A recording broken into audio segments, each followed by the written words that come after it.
Sunshine global hospital અને સુરત શહેર traffic પોલીસના સહયોગથી સુરતની જનતા માટે આવનારા તહેવાર ઉત્તરાયણ પર્વને લઈને સેફટી બેલ્ટ વિતરણ કાર્યક્રમનું આયોજન કરવામાં આવ્યું હતું। ઉત્તરાયણના પર્વ દરમિયાન પતંગની દોરી ગળામાં આવી જવાથી ઘણી દુર્ઘટનાઓ સર્જાતી હોય છે। ત્યારે આવી ગંભીર દુર્ઘટનાઓથી શહેરીજનો બચી શકે તેવા શુભ હેતુથી સનશાઇન ગ્લોબલ હોસ્પિટલ અને સુરત શહેર ટ્રાફિક પોલીસ દ્વારા શહેરના નાગરિકોને સેફટી બેલ્ટ વિતરણ કરવામાં આવ્યા હતા। આજથી 13મી તારીખ સુધી એટલે કે સતત એક અઠવાડિયા સુધી સેફટી વીક તરીકે સુરત શહેરના અલગ અલગ ટ્રાફિક પોઈન્ટ ઉપર આયોજન કરવામાં આવશે, જેના ભાગરૂપે આજરોજ અઠવા ગેટ સુરત ચોપાટી પર ઉદ્ઘાટન કરવામાં આવ્યું હતું, જેમાં સુરત શહેર ટ્રાફિક ઇન્ચાર્જ અને સનશાઇન ગ્લોબલ હોસ્પિટલના ડોક્ટર સતીશ પટેલ દ્વારા સુરત શહેરના નાગરિકોને સંદેશો આપવામાં આવેલ છે કે આવનારા ઉત્તરાયણના તહેવાર દરમિયાન ડ્રાઈવ કરતી વખતે પોતાનું અને પોતાના સ્વજનોનું ખાસ ધ્યાન રાખે।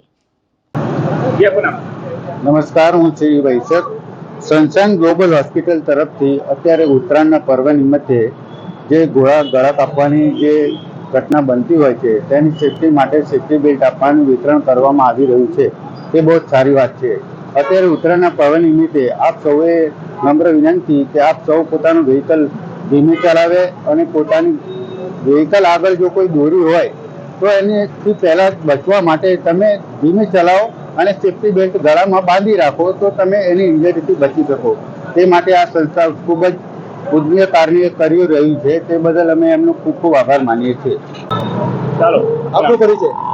હું ડૉક્ટર સતીશભાઈ સનશાઇન ગ્લોબલ હોસ્પિટલમાં કેન્સર હોસ્પિટલના ચેરમેન તરીકે કામ કરીએ છીએ। સતીશભાઈ, અત્યારે કઈ જગ્યા પર શું કાર્યક્રમ આપણી હોસ્પિટલ દ્વારા કરવામાં આવ્યો?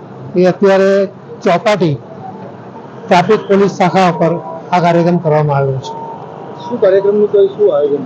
કાર્યક્રમનું આયોજન એવું છે કે સનશાઇન ગ્લોબલ હોસ્પિટલ ફક્ત દર્દીઓની સેવા નથી કરતી, પણ જાહેર પબ્લિકની સેફટીનો પણ વિચાર કરીને અત્યારે મકર સંક્રાંતિના તહેવાર પહેલાં પહેલું અઠવાડિયું એટલે સેપ્ટિક વીક તરીકે ઉજવી રહી છે। સનશાઇનની આસપાસના 3 થી 4 પોઈન્ટ એવા છે, કારગિલ ચોક છે, ચોપાટી સર્કલ છે, સનશાઇન હોસ્પિટલ છે, એવા 4 થી 5 સર્કલ ઉપર આ કાર્યક્રમ એક અઠવાડિયા સુધી ચાલવાનો છે। લોકોને કંઈ પણ પતંગની દોરી થકી કે પતંગના તહેવારો થકી જે કંઈ નુકસાન થાય છે, ઇન્જરી થાય છે, તો એનાથી બચવા માટેના બેલ્ટ લોકો સુધી પહોંચાડે છે।